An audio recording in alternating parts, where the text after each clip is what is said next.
Saat ini di setiap kecamatan di Indonesia sudah berdiri puskesmas atau pusat kesehatan masyarakat. Bahkan di beberapa kecamatan yang terpencil dibangun puskesmas lebih dari satu. Keberadaan puskesmas hingga ke daerah pelosok sangatlah penting karena masyarakat lalu mempunyai akses kesehatan di daerah mereka masing-masing. Dan keberadaan puskesmas saat ini tidak bisa dilepaskan dengan seseorang yang bernama Yohanes Laimena. Yohanes Laimena adalah seorang pahlawan nasional yang oleh Bung Karno disebut sebagai Sang Pendeta. Ketika Yohanes Laimena sedang menjabat sebagai Menteri Kesehatan di masa pemerintahan Soekarno sekitar tahun 50-an, dirinya sudah mulai menggagas untuk dibangunnya sarana kesehatan hingga ke pelosok daerah. Pada waktu itu, sarana kesehatan hanya masih terdapat di daerah kota saja. Namun, di daerah pelosok, sarana kesehatan tersebut masihlah sangat minim.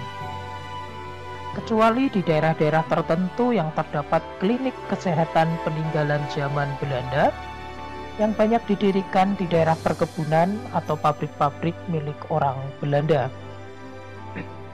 Dan ketika bangsa Indonesia merdeka, banyak dari klinik kesehatan tersebut akhirnya diserahkan dan dikelola oleh pihak gereja.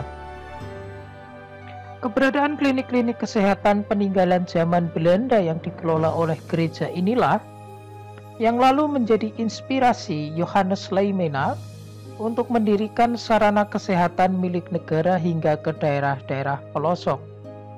Sebagai seorang dokter, dirinya menginginkan seluruh rakyat Indonesia dapat menerima perhatian dari pemerintah di bidang kesehatan melalui keberadaan sarana kesehatan yang dekat dengan tempat tinggal mereka, khususnya bagi mereka yang tinggal di daerah pelosok.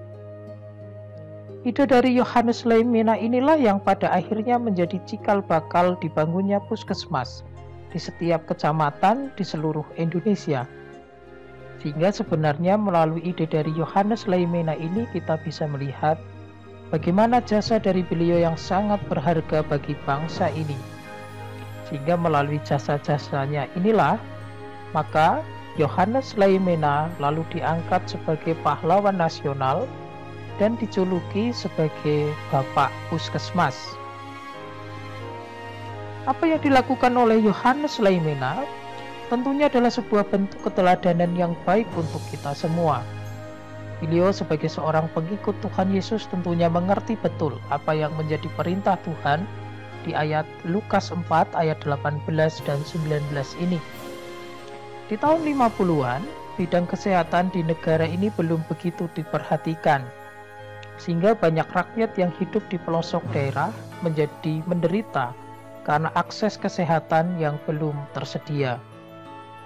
Orang-orang yang seperti inilah yang menjadi fokus perhatian dari Yohanes Laimena. Di ayat ini kita sebagai orang percaya harus memperhatikan mereka yang menjadi orang-orang yang dipinggirkan atau orang-orang dari kaum marginal. Melalui ayat ini kita diingatkan bahwa pada zaman Tuhan Yesus terdapat orang-orang yang dipinggirkan oleh masyarakat umum. Namun, kaum marginal inilah yang justru akan menerima kabar keselamatan dari Tuhan. Kabar baik akan disampaikan kepada orang-orang miskin. Berita pembebasan akan disampaikan bagi orang-orang tawanan. Dan penglihatan akan diberikan bagi orang-orang buta, serta pembebasan bagi orang-orang yang tertindas. Sehingga melalui ayat ini, kita semua sebagai orang percaya harus bisa memperhatikan mereka yang dipinggirkan.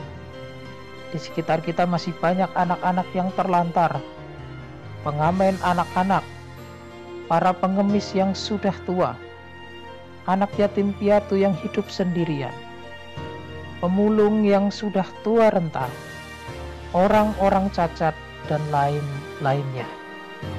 Mereka semua harus kita perhatikan dan kita rawat. Oleh karena itu, pelayanan gereja kepada mereka sudah seharusnya diwujud nyatakan. Sudah saatnya gereja memikirkan untuk mendirikan panti asuhan, panti breda, rumah singgah, serta sarana-sarana sosial lainnya yang dapat digunakan untuk mewujud nyatakan kasih kita kepada mereka yang dipinggirkan. Mari kita perhatikan saudara-saudara kita yang saat ini masih dipinggirkan melalui bentuk kasih kita yang nyata. Amin.